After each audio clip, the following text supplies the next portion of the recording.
color always gets the credit, but is it really pulling all the way? This is one of the most important fundamentals that will elevate your painting to the next level. I'm going to show you some really great examples from the masters, as well as some techniques at the end of the video. So if you're more interested in that, you can just jump ahead and take a look at that. We will not be covering exercises. That will be next week's topic. Tonal values refers to the lightness or darkness of an object. They are not the vibrancy of color. That is chroma and also perception and contextual perception. So when we consider the color red, it's already very fiery, it's already very vibrant. And when we start adding other pigments, there's less chroma, like white, black, green, whatever you want to call it. When we want to see or read red in the value scale, basically we would need to add white to light it and black to darken it. We're going to have a wide array of tonal values for red. If we look at the black and white, we see black at the end of the spectrum and white at the other end of the spectrum. In between, there's all of these grays. So when we see a color scale of red, we will see that they overlap. That's the scale. Tonal values and color, we see that they go hand in hand. They are basically like in a marriage, and tonal values will either make or break your painting, will either make or break your marriage with color. So color is secondary to bring it all together. To be able to master them, we will need to study them individually, especially tonal values. In other terms, if you're more tuned to music, the tonal values are the scales and the chords and all of that, and color is the emotional impact that you put into what you're playing. Values define that mood, so the composition as well will define that mood, what to your musical piece, your painting, and the color will enhance it. That's the point. Color is secondary because it enhances that narrative that you're trying to portray. Now we take a look at contrast. It is important when we're discussing tonal values. Contrast is the difference between the darkest and the lightest areas.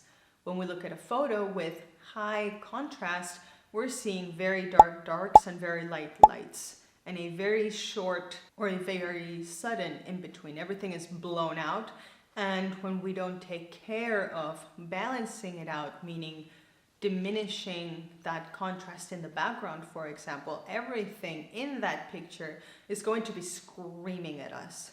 By the same token, with music, if you start pounding the notes and making everything really fast and loud and not bring a balance of softer playing and louder playing, then everything is gonna sound really, really loud. With contrast, we see that we can enhance, we can bring forward, or if there's low contrast, we can bring backward, because they contribute to creating depth, form, dimension, mood, atmosphere. That just all means that it contributes to creating visual interest in your paintings.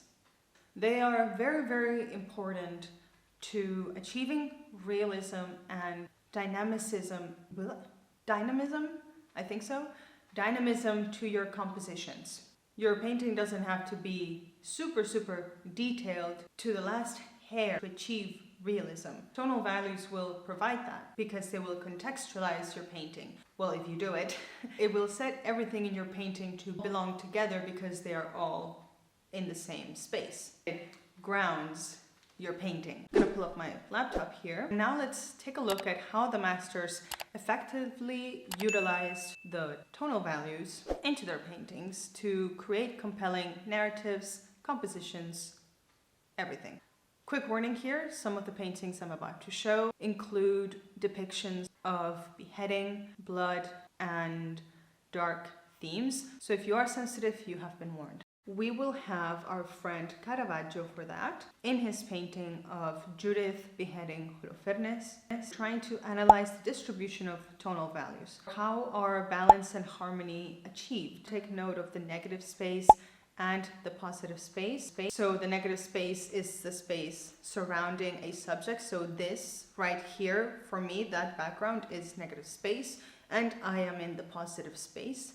If my hair was in a ponytail or in pigtails like this, that would be negative space. So that would contribute to creating a silhouette. And we usually talk about negative and positive space as well when we're creating dynamic poses, when we're trying to create characters, or when people try to create characters in concept art, they're looking at the positive and negative space, so how that creates a silhouette. Basically to bring clarity to action, to the subjects, everything that we're looking at basically. We're also taking note of the background, midground, and foreground.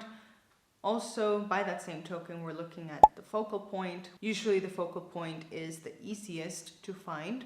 And we're also taking note of the focus or emphasis of the main action. How is everything spaced out? Here in this painting, they are overall dark, and we have very specific subjects or elements that are in light. By specifically selecting what should be in light and what should be in dark, what should come forward and what should go back, so that not everything is fighting for attention. So this is something subtle that is achieved, but achieved through composition and tonal values.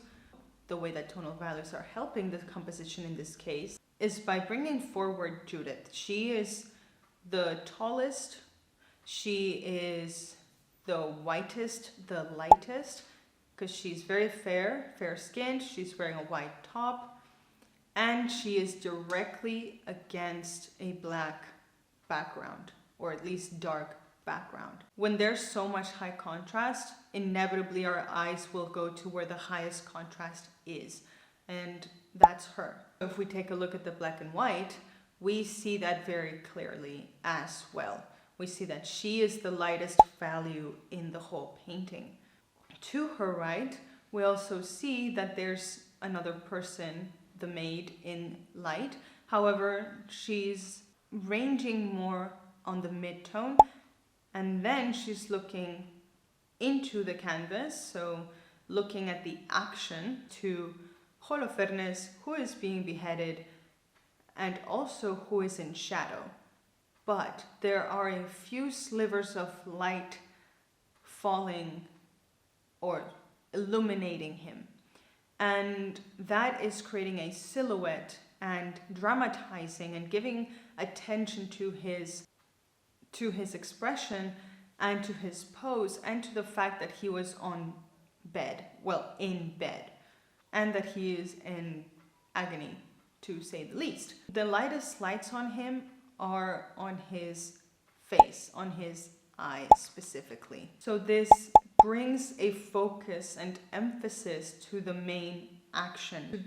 This whole thing that we just did, that focus and emphasis on the main action, that is brought by the triangular composition that we just talked about. Judith, maid, Holofernes, and back.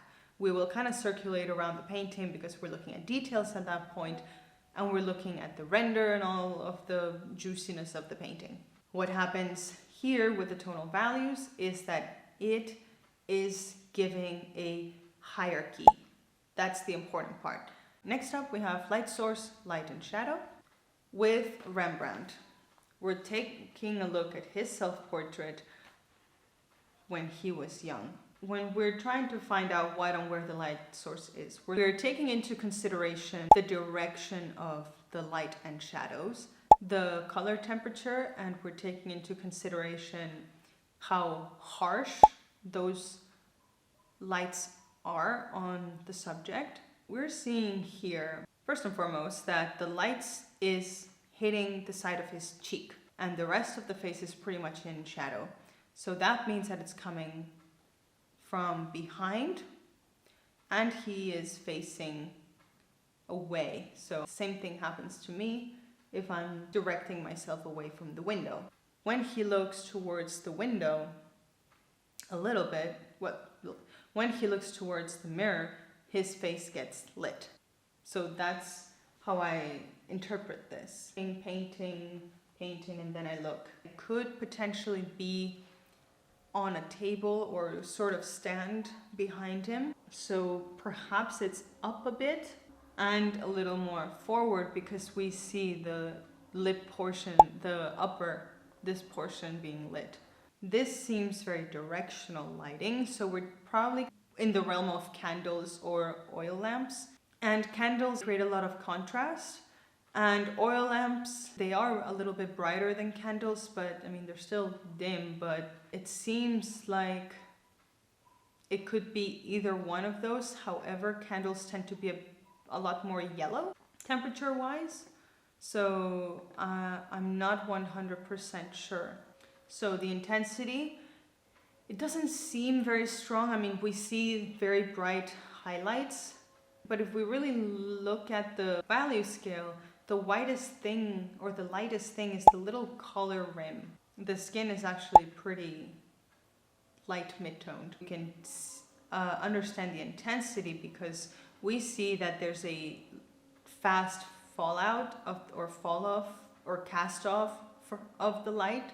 So it becomes soft quite quickly because we see that this portion here, left to his cheek, and the neck, we see that they're the brightest, and the nose is still very, very dim.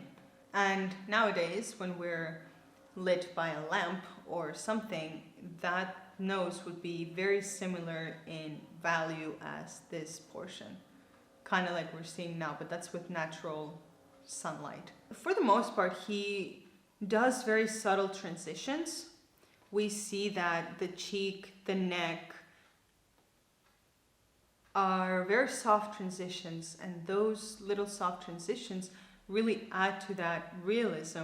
And then once those planes change the direction of where they're facing, you see my finger, we're looking at the side of the finger, and now we're looking at the front, and now it's in shadow. The plane from cheek, jaw, cheek area to nasolabial and orbit and all that, that's very, you're looking here and suddenly you're looking there. Like, the plane is very different. If you touch it, you'll notice where it's facing. That's a very sudden change, and that's why that shadow is so contrasting with the cheek. Even though the transition is soft, it's very short, as opposed to this lower jaw portion, which seems to take longer to shift into full shadow. It is very interesting to look at these. And even though there's blending, it looks like there's layers to it. I could be wrong, but it looks like there's thick paint and thin paint. Yeah, it does look layered. With comparing different areas, we want to go around the painting and notice where our eyes move. Different value ranges. Why is it one way and not another? What the context for that area is. We're going to be looking at Velazquez for this. We're looking at the portrait that he's done of Francisco Pacheco and of Juan de Pareja. So the way that I want to go about these, compare both a white-skinned man and a black-skinned man. So we're going around the painting and we see that the ruff, the neck piece, is the lightest, and it also emphasizes that aristocracy. The same goes for Juan de Pareja. That is also the lightest part, which creates a lot of contrast and separation between the face and the body, which define the sort of character that we're looking at. We're seeing that there's, generally speaking, directional light. This is a middle-aged man. We see very soft transitions between each skin complexion. Everything is very soft except for the very clear, harsh lines around the nasolabial fold, forehead, the eyebrow. But the rest of the tones around those highlights are very subtly transitioning into shadow. Overall, staying within the mid-tone range and dark mid-tone range. Then we see Juan de Pareja, who has darker skin He's, I believe, Moroccan, so his complexion is not very dark, but it's still quite dark. So we do see a stronger contrast with the light that shines or illuminates his face versus the shadow portions. There's a bigger jump from the light and mid-tone to the dark shadowed portions. Light will reflect on the oily areas of the skin, and then on the dark portions, because he has dark skin, are gonna naturally be darker than the shadows of Juan de Pareja, who has lighter skin.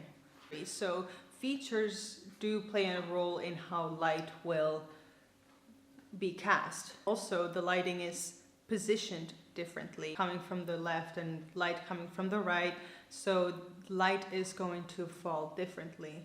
And we can see at least that they are both posed similarly. We're looking at 3/4. Generally speaking, we're staying around mid and low tones, more so on Juan de Pareja than Francisco Pacheco, because he is darker skinned, and contrast is through the highlights. Those are what bring in most contrast, and the shadows are deeper and the highlights are lighter in comparison when we are looking at both side by side. So that means that the range is larger. And he did render the background differently. With Francisco Pacheco, we only see like a little bit of the shoulders, the ruff and the head, and the background is flat across. And his skin on the shadow portion is lighter than the background. And when we look at Juan de Pareja, we see that his shadow portions are actually darker than the background that he placed right next to him. On his cheek and side of the face, they are probably as dark as the background corner. And as the light is shown on the background falling down to the right, we see that this is silhouetting him, Juan de Pareja, where he is the dark subject in this lit or low lit space. Then we look down through all of his attire and we notice the hand, and the hand placement and the way that it's not very highlighted with lighter midtones define the hand, and it is also surrounded by some shadow to place the hand on the cloth. And he has refrained from too bright of highlights, because otherwise it would steal attention from the top portion of his head. So even though depth is created and volume is created in those portraits that we just saw because of the subtle transitions and all that, now we're going to look at a landscape and see how depth is created. Here we're going to analyze Vermeer's view of Delft, and we're going to take a look at the distribution of tonal values and how these affect our perception of distance and space. We're looking at atmospheric perspective. This means we're looking at the foreground, the midground, and the background. In the foreground, we see the sand and the water. The sand and the water are pretty similar in tonal value. Obviously, they are distinct through color. We also have these tiny little people. They're wearing dark clothing with a light headpiece, and they are silhouetted by the midtones of the sand and the water. And then we can look up and see that horizontal composition of the buildings. All of those architectural elements are dark midtones. As they go through the back, and we're dealing with atmospheric perspective, we're dealing with lighter tones, we're dealing with cooler tones, and we're dealing with some buildings that are being lit by the sun that is coming from the right. And once we look up again, we're seeing a vast sky with clouds, and these are the lightest tones in the whole composition. There are really light values on the headpieces and all that, but those are very small details. When we're looking at the whole, value range. We're seeing a big sky, some shadows that are within the space, that the front cloud, the grayest, is passing by right on top of these front buildings.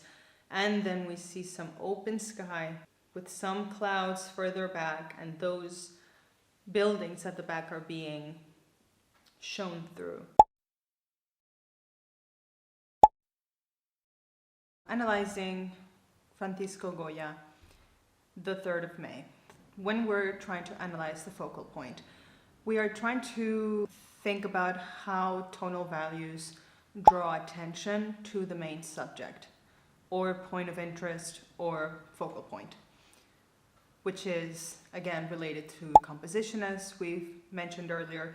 So with this painting, in contrast to what we saw earlier with Caravaggio, we have many more subjects or many more elements involved, so it's a more complex composition. So how did Goya create a focal point? How did he draw our attention to what he wants us to look at and sympathize with? In this case, we can find the main subject because he is the lightest in white with his arms up. Once we switch this to black and white, we can see that he is indeed the lightest value out of all. It is, cat just wants food and it's like an hour and a half too early. Cheers. Okay, so we're not going to analyze the entire work because otherwise I'm going to be here all day, and it's been almost all day.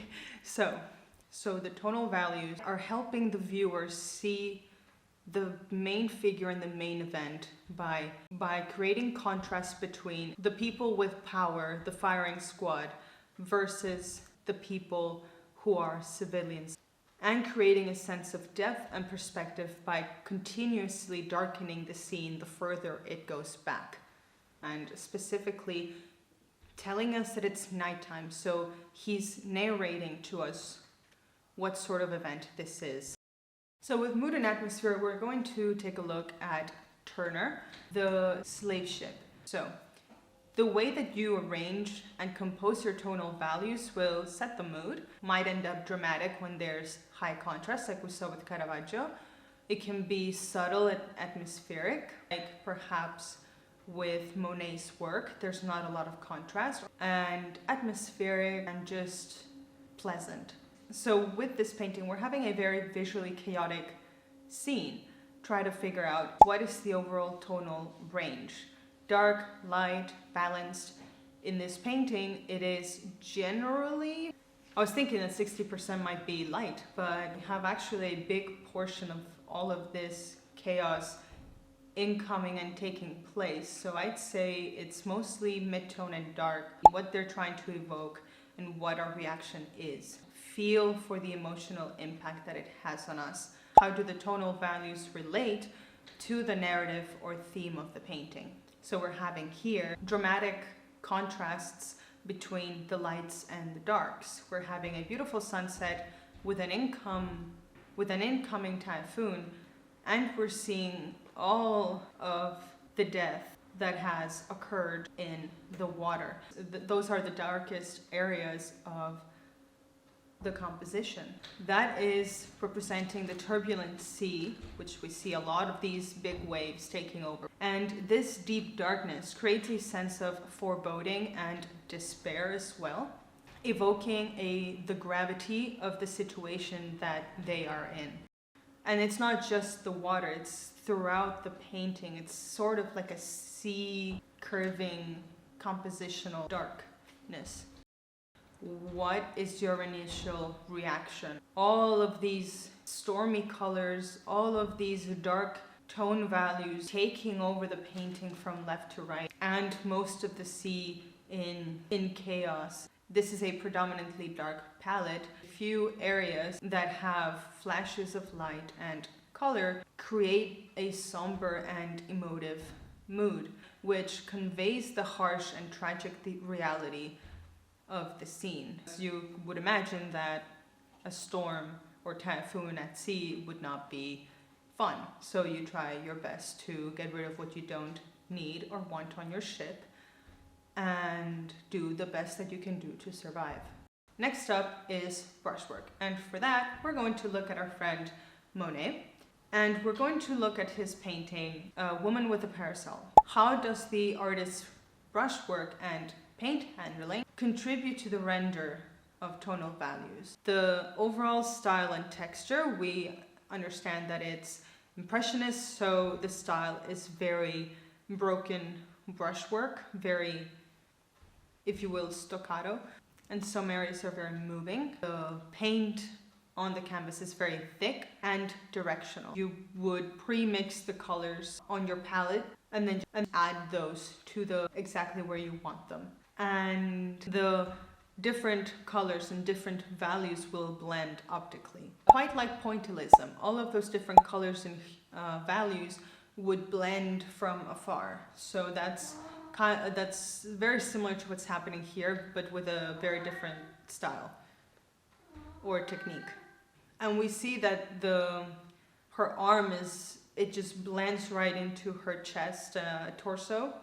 So the way that we can sort of read it is through color. If we only look at the value scale, we can very, very subtly tell where the arm is going, or well, starting and ending. How does the scale of brush strokes influence the rendering of the tonal values? Well, you have a wide range of types of brush strokes. You have fine brush strokes where they define the faces of the woman and the child so that we can define the shapes and the forms of each important element. We have the flowy grass, but they're very short brush strokes. And then we have broad and gestural, and these are most notable on the sky. The clouds are not defined at all.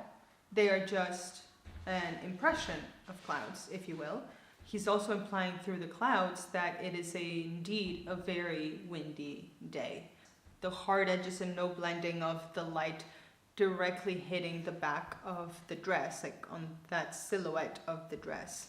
That is all just one big brush stroke, some small ones to create the sense of direction. So how does it contribute to the level of detail and atmospheric effect? So we're seeing gradients in the sky, a dark sky going to light at the bottom, like the normal sky does. So that's already part of that atmospheric perspective. And all of that rushed brushwork that we see to create this sense of movement and blending. He even has some areas in the painting that were not covered by paint, and those are also blending with the values of the paint. They're part of the composition. They are part of the painting. When we look at this painting from up close, this is going to look like one of the most chaotic combination of tonal values and brushwork. So we will not see much detail. Once we look at it from afar,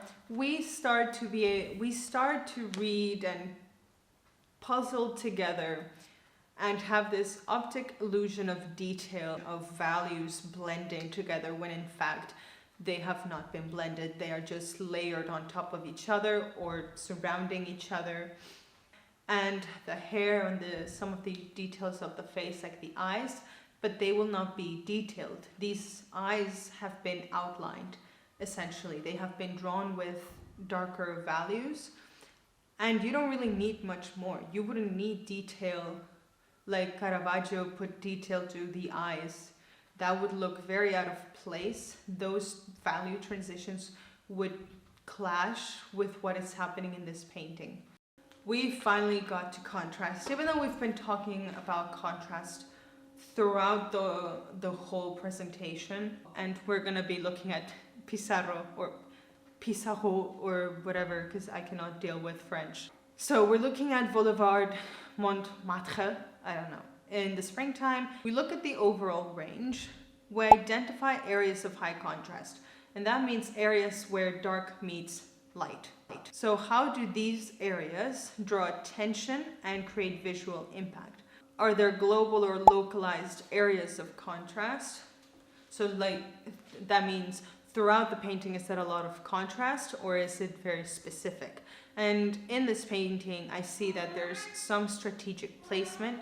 All of the carriages and the people are some of the darkest, if not the darkest areas or elements in contrast to what they are placed against, which is the pavement and the roads. We also have the roofs are usually darker anyway, and that creates that guiding line that as it goes further back, it just dissipates and blends in with the rest.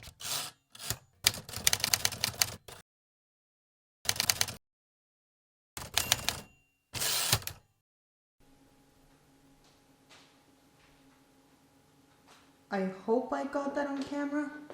I'm not 100% sure if it did. Portion here.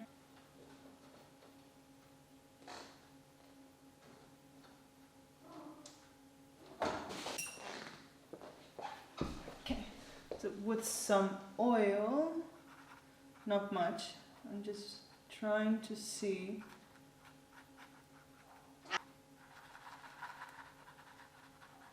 There we go. I got that blended in a bit.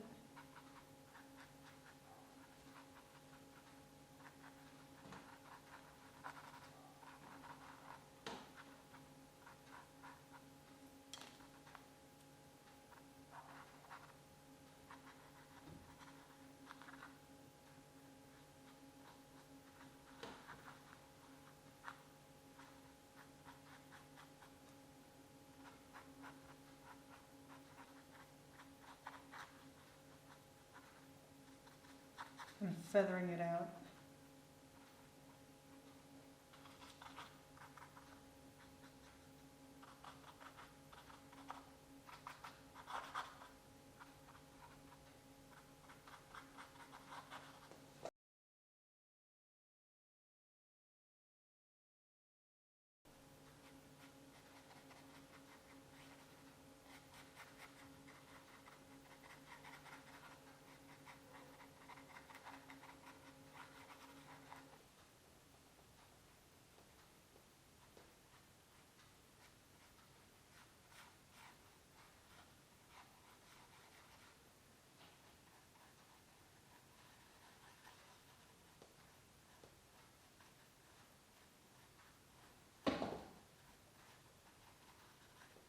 Also, I do not have proper technique. I'm just, again, trying to show. Just want to saturate things a bit, you know.